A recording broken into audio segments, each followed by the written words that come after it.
Hi, I'm Deepika Grover with Grover Mortgage Group. And I'm Natalie Van Cardo with the Nat Nate Real Estate Team. Welcome to our new podcast, Real Estate of Mind, where we discuss real estate, life, and everything in between.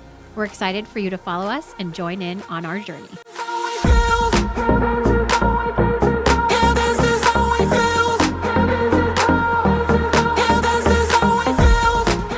Welcome, everybody. This is a new little segment for us, I guess. We're trying to do it from home today because we've just been so hectically busy. How you doing, Deepika? I'm doing so well. I love this. There's something about holding the mic that makes it feel more interactive. Or I don't know. I really enjoy holding the mic. Yeah. Whereas at the studio, it's just there and we're just speaking into it. I feel like this is so much better. I feel like we're just on FaceTime. This is so fun. I really like this. I said, usually we sit side by side. So it's good that we can see each other. No, and this is so convenient. The days we can't go into the studio. Guys, let us know in the comments if you prefer this or you prefer when we're at the studio.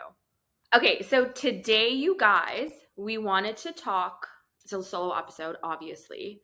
We wanted to talk to you guys about 5 questions to ask before you buy a home.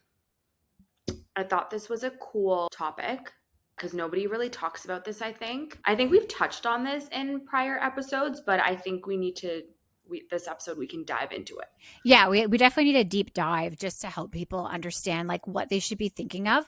I know the main components everyone thinks of when they're looking to buy a house is one, get pre-approved, and then start looking for homes in the area and stuff like that they're interested in. But there's a lot more that goes into buying a house other than just your down payment and going house hunting. It's 100%. Really about understanding the type of lifestyle that you have, your actual finances, your emotional readiness, which I find that is a really big hurdle for a lot of people.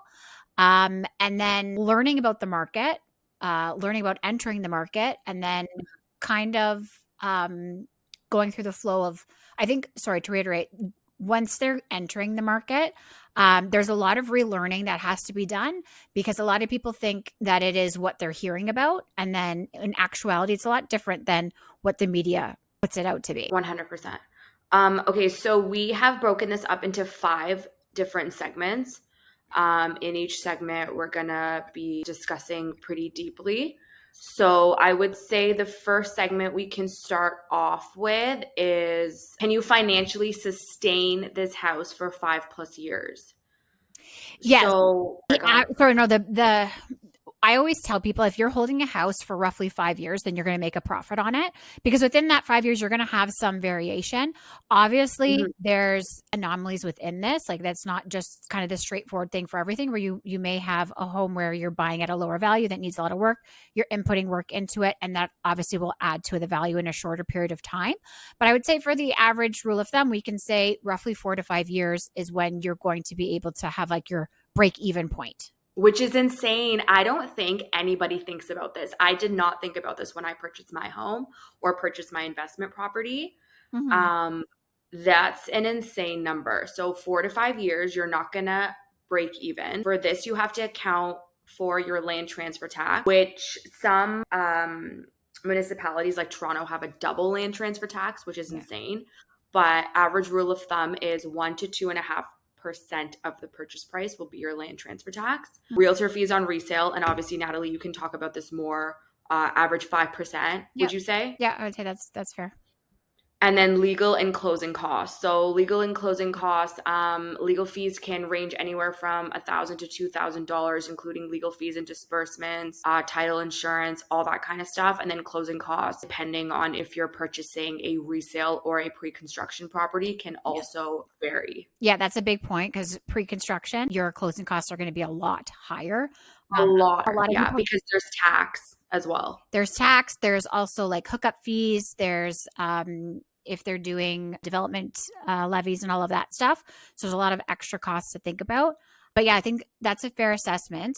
Now, again, I just want to reiterate this. We're just talking about the average. This is not every home situation. When I'm working with new people, I do ask, how long do you think you're going to be staying in this house? Just so they can start thinking about what's going on in the future. And then from there, I can make a fair assessment of yes, this is a good investment. It'll probably jump up in X amount of time. We can kind of gauge it. And obviously, with what the market did recently, which kind of plummeted after the big spike, that's Yeah. very hard to kind of gauge. But overall, yes, 4 to 5. Okay. And so questions that guys should ask yourself when purchasing a house or when getting pre-approved, it's important. If I lost 10 to 15% of my income, would I still be able to afford this home? So I think that's really important, Yeah. especially in this job market when everybody and their mother is currently, there's no job certainty right now. I would say there's no job security. I know a lot of people that have recently gotten laid off from their very high paying jobs and then had to quickly scramble to find a new job, except, unemployment rates are pretty high right now and not a lot of jobs are being added to the market currently. So do you have enough savings or enough of a nest egg to be able to afford this house if you are out of a job or if you have to switch to a new job that has a lower income? Yeah, and just to add to that, so like we're working with a lot of first time homebuyer couples, and like their plan in the next year or so is to get married and to have their first child. So with that, Mm. they have to also think of, okay, is someone going to be taking time off for a year or 18 months, whatever it is, and how will that impact your payments? That is very, very, very important because yes, you go on mat leave and you get EI, but I believe it's maximum 60% of your income capped to a certain amount too. So it's not like if you're making $200,000 a year, you're going to get 60% of that. I believe it's capped to a certain amount. So that's a significant reduction in income. Mhm. And then obviously with the added cost of having a family and growing a family, it's really important to take that into consideration. That's a really good point. Yeah. And then what are some other points that you have? If you're self-employed or variable income, you may want to qualify. So basically how we qualify at the banks if you're self-employed or variable is we take a 2-year average of your 2 most recent years. So currently we would take an average of 2024 and 2023, the income that you claimed personally from your business, which is different than your business income. We take an average of that.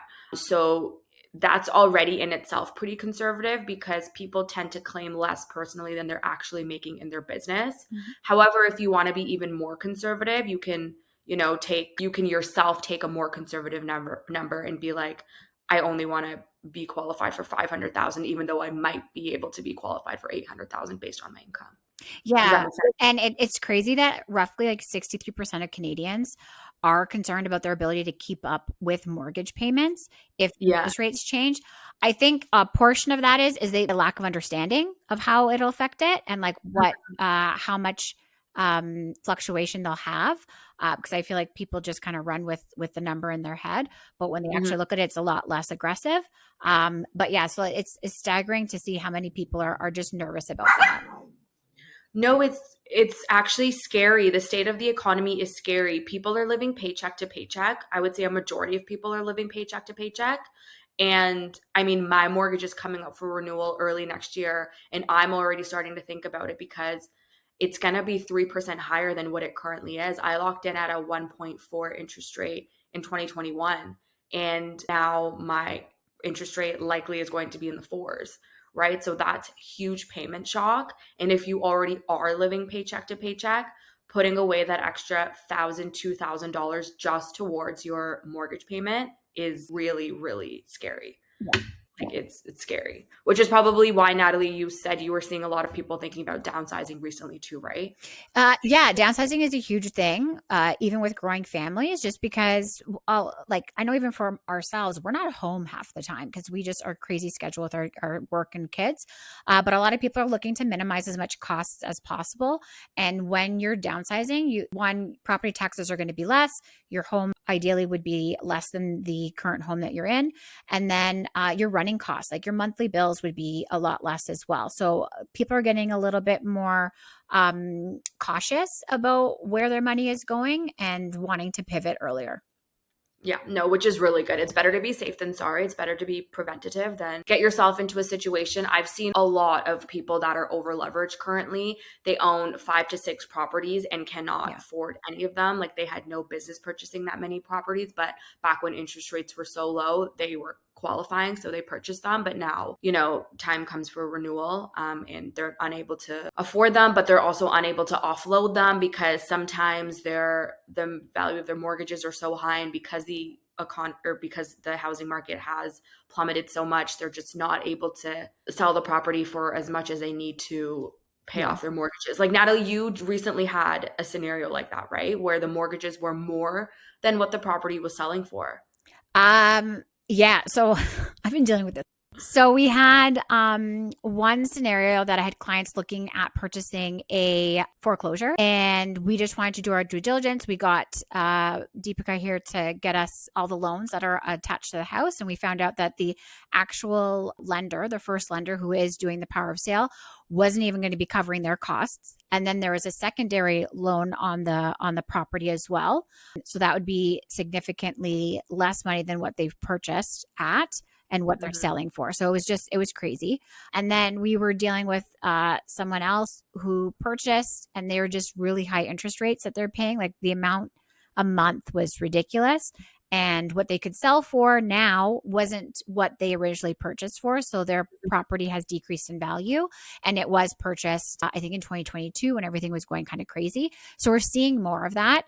And I think the best way for people just to prepare is one, to really crack down on these numbers, really think about their lifestyle, what they want to do in the next couple years, and if kind of over leveraging themselves on a home because they want all these crazy finishes or extra square footage, if it's really worth it, or if they should kind of scale down a bit, do with something which is more manageable and that they can kind of build off of. 100%. 100%.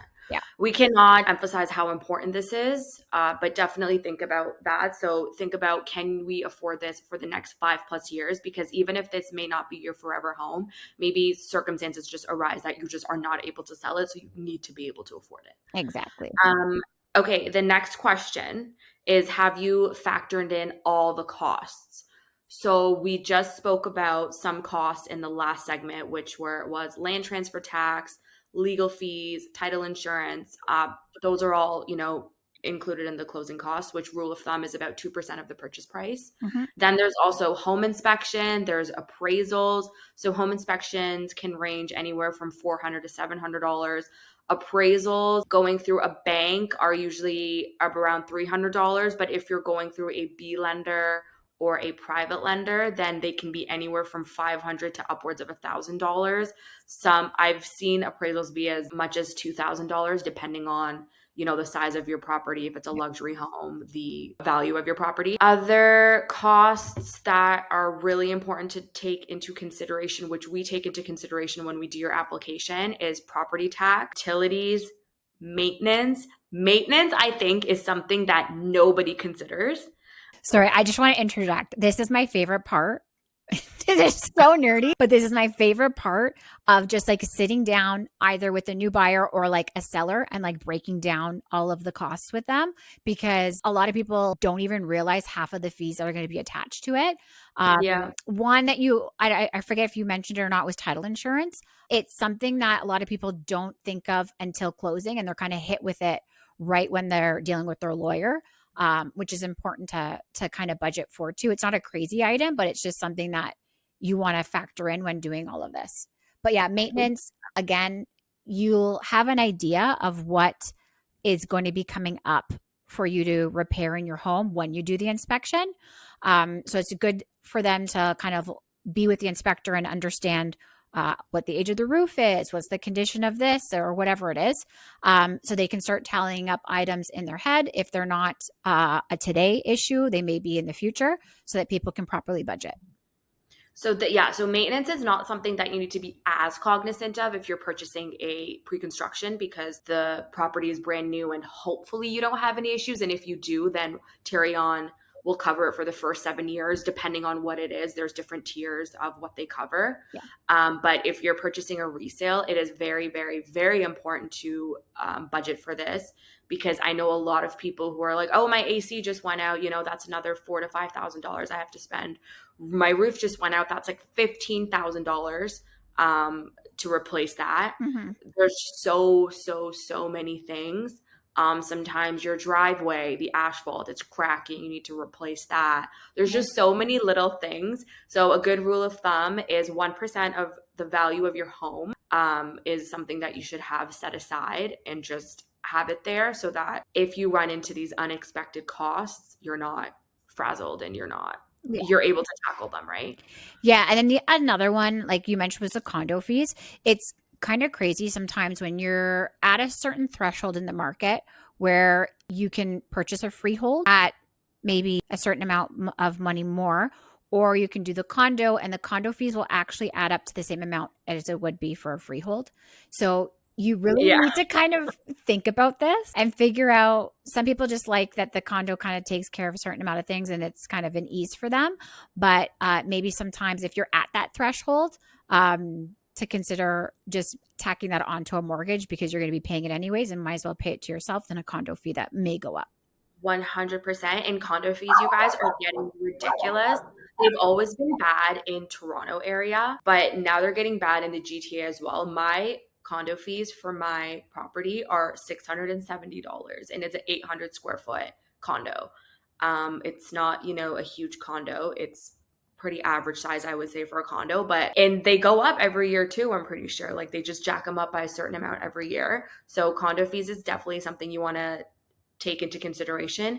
And usually condo fees range around 60 cents per square foot to 75 cents per square foot. And that is for your condo, your parking space, and if you have purchased a locker or anything like that, it's all of that takes into consideration. Sorry. Okay, so a quick Fine. example I want to, for I want you to, say, I want to okay. add to it, but I just Okay. hold on. Should I just add? Okay, so just to add to that, you're mainly talking about condo buildings. Yeah. I'm when I was discussing it, I was more thinking of like a condo townhouse, that sort of thing. Oh, So okay. the price per square foot is a little bit different, but overall, it'll with a condo townhouse, your fees should be less because everything inside the house you're taking care of, and some condos are just the main areas of like the publicly shared, or sometimes they do the entire exterior of it, so like windows, roof, all of that. So you have to really make sure of what's included in these condo fees and like also how's the condo corp doing. That's a huge thing too. We want to know what the That's a status is. huge thing. Yeah. Yes. If you're purchasing a resale condo, definitely get your status certificate reviewed by a lawyer because sometimes there's things going on and you don't even know and their budget is like insane or they're in a huge deficit and then they keep increasing your condo fees year over year. One of my really good friends purchased a condo in Grimsby 2021 or 2022. I think the condo fees started at about $200 a month. By the time she left, because they moved out and moved to a different property, I think they're around $800 in like 2 years. No, there's Because something wrong. no, I know the but like a condo board was not like they were in a I get it. huge I get deficit. It was anxiety. Okay. Rule of thumb for people buying a condo, it was especially in a really condo building. In a condo, that's huge. In a condo building, I always tell people try to sit on the board, go to the meetings because you want to be aware of where that money is going and that's a if big. people are spending it properly or not. So, Mhm. like, essentially, you're at the what's the proper word? What am I trying to say? I don't know. Explain it. What are you trying to say? That basically you're at the mercy of these people that Mercy, are, yeah. yeah, you're at the mercy of the people that are running the condo board. And Mm, they are made up of residents within the building. So you may have really knowledgeable people or people that really don't know too much. So you want to be on that board and you want to really have be able to advocate for yourself and what you want to see as well. totally important, you guys, buying condos. A lot goes into it.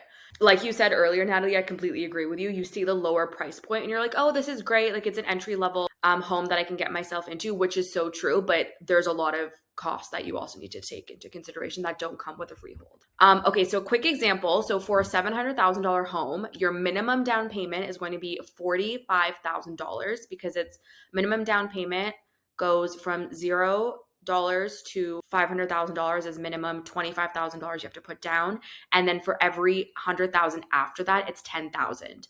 So $45,000 for a $700,000 home. Your closing costs are going to be approximately $15,000. So your total needed upfront is $60,000. That's just for down payment and closing costs. That's not taking into consideration any savings, anything extra. So you should have more than $60,000 if you want to purchase a $700,000 home. Exactly. I hope we're not like discouraging people and more just providing knowledge, because it's not it may sound scary all the information that we're providing, but when you're thinking about it and going through the motions, I find it's a lot less nerving because you have support with your realtor and your mortgage broker, and Mhm. also people that have gone through it before. And we're making sure that you obtain all this information ahead of time for each specific property that you're showing interest in. And obviously, we're not trying to deter you because it's our job to help you purchase a home and that's how we make our money. But we also care about our clients and we wouldn't want you guys to be in any situation where you're fumbling a couple years down the road because I know like we just wouldn't be able to sleep at night putting people into those No, situations. no. Like we're very cognizant of that stuff. Like it really gives me anxiety It on behalf of does. And yeah. I don't want like my clients to like be to purchase something and then in a year's time come back to like, "Oh, what the heck did we do? We didn't think of this, we didn't think of that." So like I want to make sure that everything is answered and thought about prior for them making this decision. 100%. And obviously, there's things that, okay, you can do all of your research and you can make all your Excel spreadsheets and all that. And there's obviously things that are going to come up. That's just life. But definitely try to be as prepared and as researched as you can be. As per our last episode, do healthy research. So, the next question, are you emotionally ready to stay put once you buy a house? And this is huge for commitment phobes like me. Because you have to, it anchors you, it anchors your lifestyle, your travel, your job moves, relationships, everything Yeah. is where you're living, right? That's your home base. Yes. So it's, are you emotionally ready to stay put? And then also, are you emotionally ready to like take that leap into purchasing? Because I find a lot of people say like, yeah, I want to go buy a house. And then we're like going through the steps and you can just tell they're not ready to commit to purchasing, which is Yeah. completely fine. And then the Yeah. other thing is, are you ready for it to affect again, like your lifestyle? Things are going to change. You have higher commitments now, and you should be staying here ideally in a perfect world for 4 to 5 years. Yeah. And like it's honestly a big decision because so one of my best friends, she got married in 2023 and then ended up moving to London, Ontario from Oakville with her husband because that's where she had purchased her house and which is 2 hours away from her like all of her friends, all of her family. His family is in, Brampton and she's in Oakville. So they're very, very far from their family and they're having to drive back and forth every couple of weekends to see everyone. And it minimizes the time she gets to spend with her friends, minimizes the time he gets to spend with his friends. So it's a huge lifestyle adjustment, but you kind of have to go where the house is. So you have to, location is huge. When we talk about this all the time, but you have to really be able to want to live there. Like it's a huge decision you have to make, right? Because you can't Yeah. move the house Yeah, with you. especially if There you you're go. moving further away from family and like where you're kind of stabilized. Yes, there's lots more that goes into to actually thinking or to actually making that purchase, because you don't want to move there and then after the fact be like, oh no, this is really far, which I find a lot of people did experience during COVID. They moved really far away from their work, not Mhm. thinking long term that like, oh, I'm actually going to have to maybe go back to this place at some point. And then you saw them trying to get back into the GTA, and it was just very hard for them because prices got crazy. So Exactly. yeah, definitely think again, how long am I going to stay here? How long can I tough it out? If you guys are making compromises and that sort of thing. Yeah, and it's not like you can just be like, okay, I'm sick of this place now. I'm just going to go sell it because not every market is a seller's market and you may not get as much as you want and you may not get as much as you think and so many scenarios. So you really have to be committed to it. Yeah. So definitely don't take that decision lightly. And it's like the average Canadian homeowner stays in their home for about 7 to 8 years. So it's a pretty long To time, right? me, You can have in that time. that's Um, crazy to me because I've moved. I was gonna say you've moved a lot. You've moved it like quite often. I've moved a lot. This is, if I didn't have children, I would probably be moving a lot more. But yeah, Yeah, it's this is the okay. longest I have been in a house with my husband. So yeah, Really? How long have you been in this house for? 5 years. We're going 6. Oh, you moved in 2019 also? Yeah. Oh, I thought Mhm. you moved after because we also moved in 2019. Yeah, Okay, good we've to been know. here for quite some time. Kids Interesting. will root You're getting you. like I know you're getting the itch to move. You talk about I it talk all the all the time. time, all the time. You're such a mover. I hate moving. I hate the I process of moving, hate it. I packing hate everything up. moving. I hate that I don't like. Yeah. But we're at the point where I'm like, I want different stuff. Okay. No, I get it. I get it. I get that for sure. Yeah. So just really deep dive again on your lifestyle, what you kind of see yourself doing the next little while. And then you'll be set up for success. Okay, next question. Do you understand the market you're buying into? Okay. Huge. Huge. Huge. It goes, so you have the overall market, you have the media, what they're saying about the market, and then you Yeah. have different cities and different neighborhoods. So you can have a crazy market in one city in Toronto, you can have a Mhm. completely different one in Hamilton. It really has to be specific to the location that you're looking at, and you really need to talk to your realtor, make sure they're versed in that area, Mhm. or several Really areas. Yeah, and get all the information. Um, I am not a very huge believer that you need to go with an agent that's located in that area specifically, because Mhm. nowadays we are so well versed in many different locations. We may not always sell in that location, but we have access to all the information. So I would say less about do they always work in this area, more so like are they knowledgeable? Can they explain what is going on? If that makes sense. Yeah, exactly. So, like, a realtor should know that in Toronto, you're going to be dealing with more high rise condos, multiple offers, and higher price per square foot than you would be in Hamilton or Burlington, right? And then in Burlington, there's more family homes. In Hamilton, there's more detached homes and longer days on the market. So, just different things, and your realtor should know that for sure. And I think they would if it's because these markets are relatively close to each other, so they should know that. But it's important for you guys to know that too, just so your expectations are kind of set with what you're buying. So that you're not, looking at condos in Toronto and then comparing the price per square foot with condos in Oakville, for example, because it's a completely different market. Yeah, and sorry, just an example of this. I had a listing presentation with somebody who was local, and they kept looking at homes in different areas than them and Mhm. wondering why is my house this much, but in this city it's that much. And I'm like, well, that's a completely different city. Yeah, We're not there. We're here. So yeah, you really need to make it 100%. like neighborhood specific.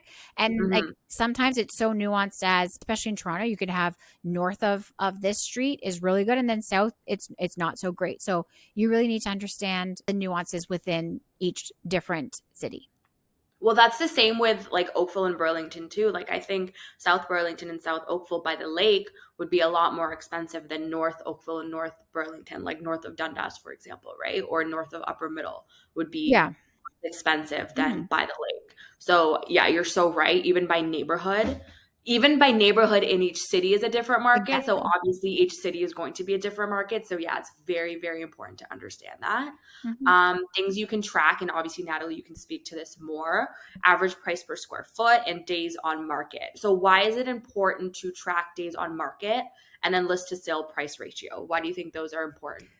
Based on market, well, especially when you're buying, it gives you a really good indication of how fast you have to move on a property. The longer days on market, the more you can kind of sit back and kind of wait a little bit. Negotiate. Yeah, negotiate, but also just kind of you have more time to look, essentially. In other markets where everything is moving quickly, you didn't have time to make a decision. It's like you like it, you got to go, like that sort of thing. Yeah. So days on market's a good indication. Also, when we see a property that has high days on market, I will tend to be a little bit more aggressive when negotiating with them because they've been sitting for a while. So there's obviously a reason that they're sitting. It could be there's something wrong with the property, or a lot of the times right now is that the seller has an unrealistic idea of price. Yeah, just price it correctly. Yeah, and then list to sale price ratios. I have a dislike for this at times because it really depends on how the agent and the seller list the home in the first place. So if a seller has a warped idea of price that they want, they're going to be listing really high, and then if it sells for the like what it should be selling for, you're going to have a really big list to sale price ratio gap, which will skew all the numbers. So it's something I look at, but I don't love. I actually look at the average sale of prices opposed to what's the difference between what it was listed for and what it sold for. And is this specific ratio something you think your clients should be looking at, or do you think the other two are more important for them? Like, I know it's obviously important for you to be aware of this, but do you think it's super important for your clients to be aware of this specific ratio? It's something that I, as a realtor, am going to provide to them. So when we're going out and they're looking at a house, like what do you think this will go for? I should have those numbers in my head based on what has recently sold. I don't Okay. go off to, well, like, it's listed at this, so it roughly should be going around here based on their list to sale price ratio. I don't really use it. It's a tool that we have, but I see the flaw in when using it. And something you guys can ask your realtors is a 3-month trend snapshot or neighborhood report. And I know this is something you also provide, right, Natalie? I see it on your social media as well. Like you go through trends and stuff. Yeah, so we always provide stats because it just helps people understand like what's tracking in their specific neighborhood. We also do a market snapshot for our clients, which like Mhm. every month it'll show them what has listed and sold in their pockets, and then it'll track like what has been going on. So it's like a nice little monthly reminder of for people to kind of keep an eye on their value. But yeah, I think in general, you need to know these numbers when we're looking at purchasing a property or even listing. We tend to look at the last 180 days and see Mm. like what has happened. And obviously the ones that are most closest to the month or 2 month mark of where we're at would give us the best picture. Sometimes right now, if there isn't a lot of sales, we know that we're closer to the 2019 pricing. So we may Mhm. even look at 2019 when we're valuing a property if there isn't. Wow. Yeah, like So interesting because that's so different that to what we do when we look at appraisal reports. A bank will not accept an appraisal report older than 60 to 90 days. yeah, well, you're appraising it, but I'm talking about if we're trying to list a property or look at like if nothing is comparable or recently sold like it, then we know we're as close as the 2019 numbers than we were like last year or the Interesting. year before. Yeah. Wow. Yeah. That's really cool. I did not know that. This is really interesting. So in May 2025, GTA homes sold in 18 days on average. Burlington averaged 12 and Hamilton averaged 25. So it seems like Burlington is a hot market. People are wanting to live in Burlington. They do. It's really nice. And you left it, Natalie. You left it. To be honest, I don't even know if I would go back. That's the crazy part. But anyways, I want land. Okay. So Can you still save after buying? Ideally. Ideally, that's I what we're trying know, to do this all for. seriously, we do not want to be house poor. No. We're not house poor in 2025. Yeah.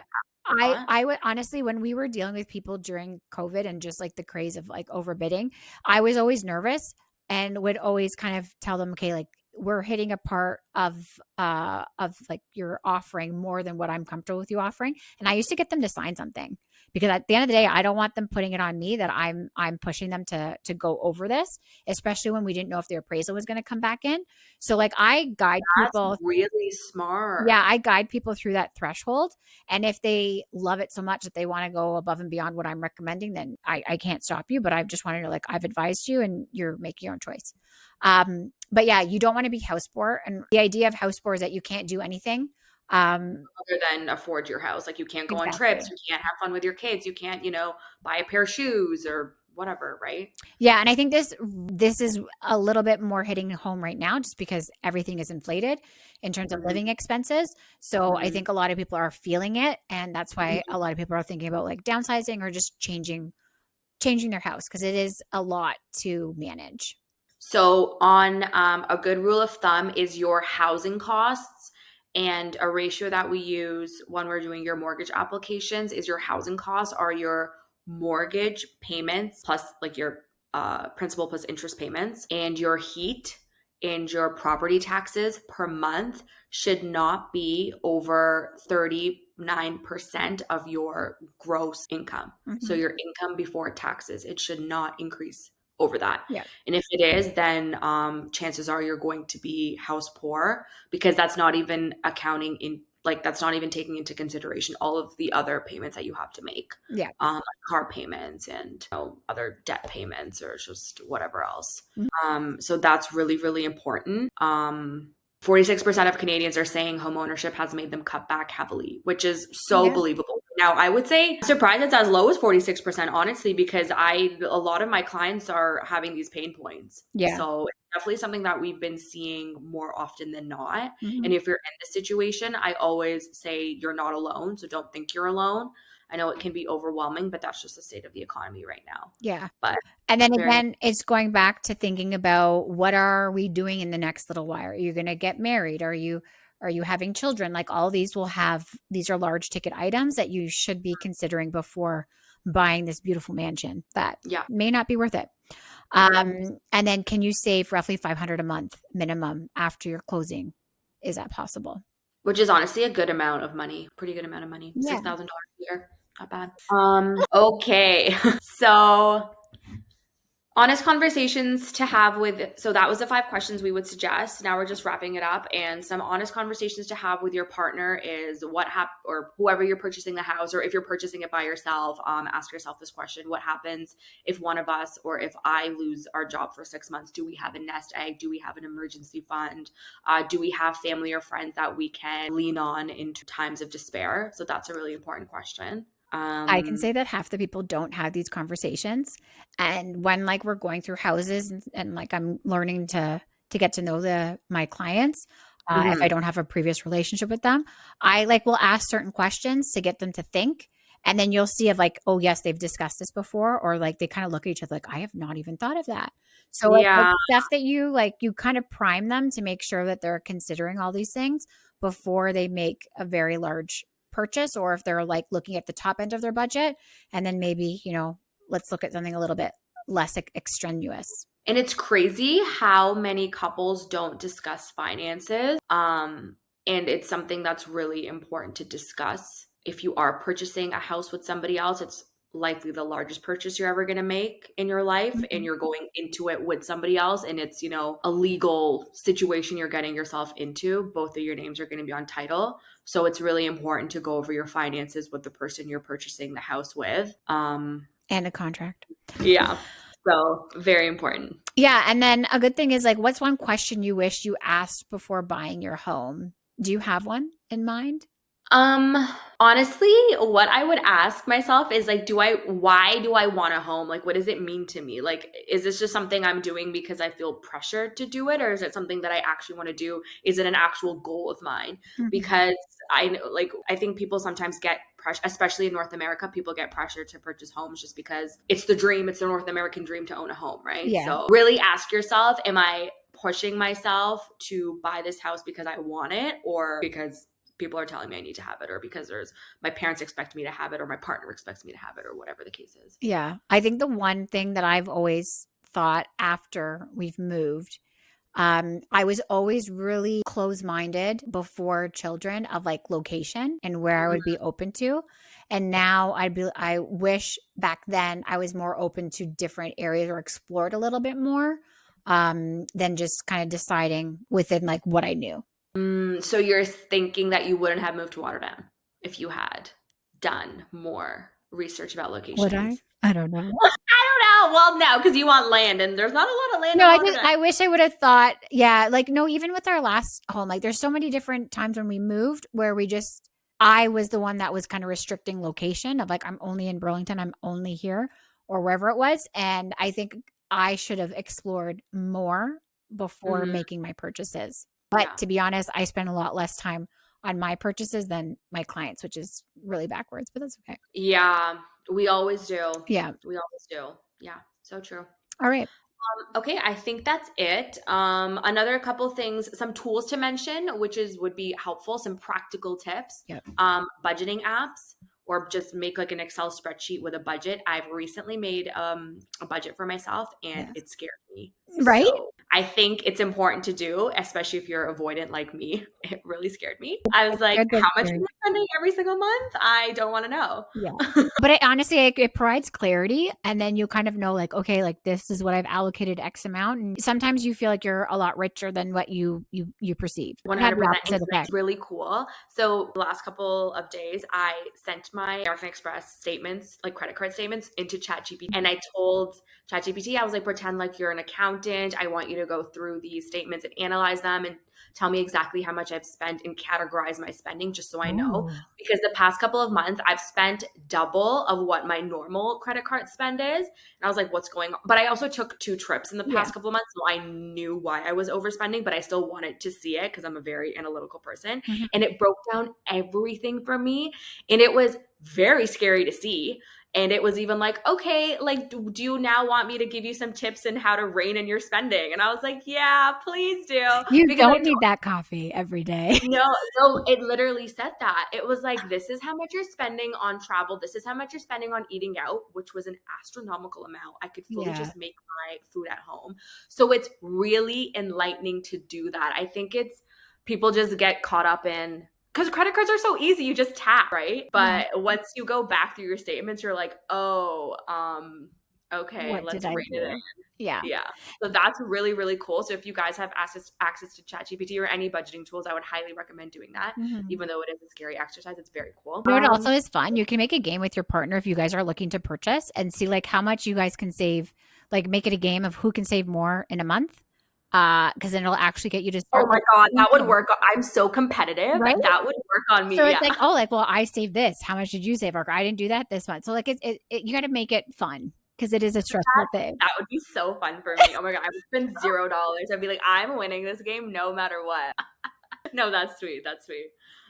Okay, I think that's all we have today for you guys. We hope this was helpful. I actually Yeah. loved going through this. I think it was even helpful for me and with my future clients. Like, I think I might save this and actually talk them through this stuff Oh, awesome. in more depth. All right. Else to say? No, I think that's it. I hope we didn't scare people. Knowledge is key and just like, explore, take your time with it. You don't need to rush right now. And I think, yeah, just knowing the reasons why you want to purchase a house, know what you're doing it for and like what your end goal is really important. 100%. Yeah. All right, guys. Well, thanks for tuning in. We hope you like our new setup. Let us know in the comments what you think. And we're always open to feedback. And thank you for tuning in. And we will see you next time. Thanks. Bye. Bye.